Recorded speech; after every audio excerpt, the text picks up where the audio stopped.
देखो बच्चों, इस क्वेश्चन में क्या कहता है, इसके कनकेव पोर्शन का रेडियस ऑफ कर्वेचर 60 सेंटीमीटर है और यहाँ का रेडियस कितना है 20 सेंटीमीटर, ठीक है ना।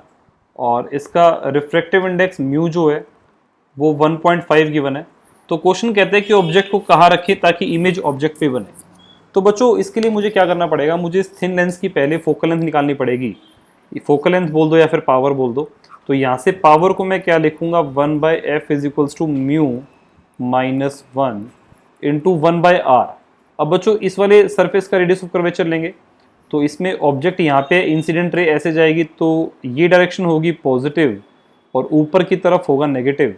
तो ये क्या बन जाएगा 1/-60 माइनस 1/-20, ठीक है ना। तो 1.5 माइनस 1 1/2 और इसका एलसीएम लेंगे तो बच्चों एलसीएम 60 आएगा, ये -1 और +3, तो यहाँ से पावर की वैल्यू 1/f 1/60 आएगी, ठीक है ना। ये सेंटीमीटर में है। तो अब हमें पूछ रखा है कि हम पहले मिरर की फोकल लेंथ निकालेंगे। तो बच्चों मिरर की फोकल लेंथ जो बनेगी वो रेडियस बाय 2 बनेगी और रेडियस 10 है 20 है, तो ये क्या बन जाएगा 10 सेंटीमीटर। मतलब power of mirror is equals to -1 by focal length और focal length with sign convention -10 हो जाएगी, ठीक है। तो पावर ऑफ मिरर क्या बनेगा 1/10। तो बच्चों यहाँ से पावर इफेक्टिव देखेंगे तो ये बनेगा twice of power of lens plus power of mirror, मतलब 2 इंटू 1/60 प्लस 1/10। तो इसका एलसीएम लेंगे 60, दिस इज पावर इफेक्टिव। तो ये बन जाएगा 2 + 6 इज इक्वल्स टू 8/60, मतलब 4/30। अब इतनी पावर का मुझे मिरर लगाना है तो -1 by focal length of effective mirror is 4/30। तो बच्चों यहां से फोकल लेंथ ऑफ मिरर क्या बन जाएगा, फोकल लेंथ ऑफ मिरर बनेगा -30/4 इज इक्वल्स टू -7.5, ठीक है। अब इतनी फोकल लेंथ नेगेटिव आ रही है, इसका मतलब ये कौन सा मिरर है, और कन्वेक्स मिरर है, ठीक है। और बच्चों हमसे पूछा गया है कि ऑब्जेक्ट को कहाँ रखे। तो बेटा एक कन्वेक्स मिरर के अगर ऑब्जेक्ट आप सेंटर ऑफ कर्वेचर पे रखते हो तो सेंटर ऑफ कर्वेचर पे रखने पे क्या होगा कि इमेज दोबारा कोइंसाइड करती है। इसका मतलब हमारा यहाँ पे ऑब्जेक्ट जो होगा वो 15 सेंटीमीटर पे रखना पड़ेगा, ठीक है। मतलब यहाँ से यहाँ तक का जो ये डिस्टेंस होगा ये डिस्टेंस बनेगा 15 सेंटीमीटर, ठीक है। अब बच्चों इसके सेकेंड पार्ट को देखते हैं।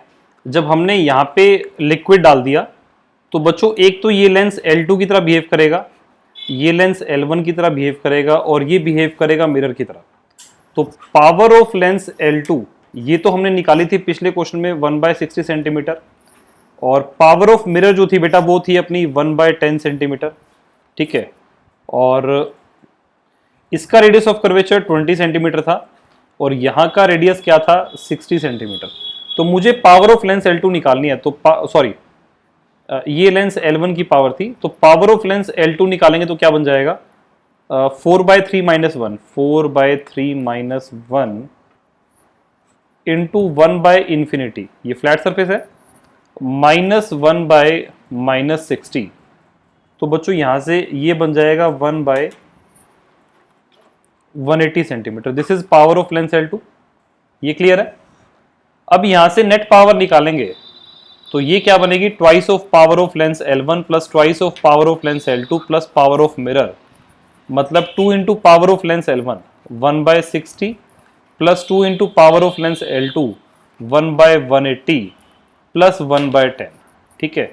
अब इतनी पावर का मुझे मिरर लगाना है, मतलब -1 by focal length effective is equals to 1/30 plus 1/90 plus 1/10। इसको सॉल्व करेंगे, एलसीएम लेंगे 90, तो ये बन जाएगा 3 + 1 + 9 इज इक्वल्स टू 13/90, ठीक है। तो यहाँ से फोकल लेंथ इफेक्टिव क्या बन जाएगी बच्चों -19/13 सेंटीमीटर। और इस बार जो ऑब्जेक्ट रखना होगा वो कहाँ पे होगा 90/13 इंटू 2, मतलब 180/13 सेंटीमीटर पे, ठीक है। आपसे क्वेश्चन में पूछा गया है कि भाई find the distance through which the pin should be moved. तो बच्चों ये तो आ गया कि सेकेंड टाइम पे हमें ऑब्जेक्ट को कहाँ रखना है, ठीक है। और पहली बार आया था 15 सेंटीमीटर, तो मूवमेंट की जो बात होगी उसके लिए 15 माइनस 180/13 सेंटीमीटर, ये हमारा वो आंसर होगा कि जिससे हमें इसको शिफ्ट करना पड़ेगा, और इसको शिफ्ट करके जो हमारी इमेज होगी वो सारी दोबारा सेम उसी पॉइंट पे बन जाएगी।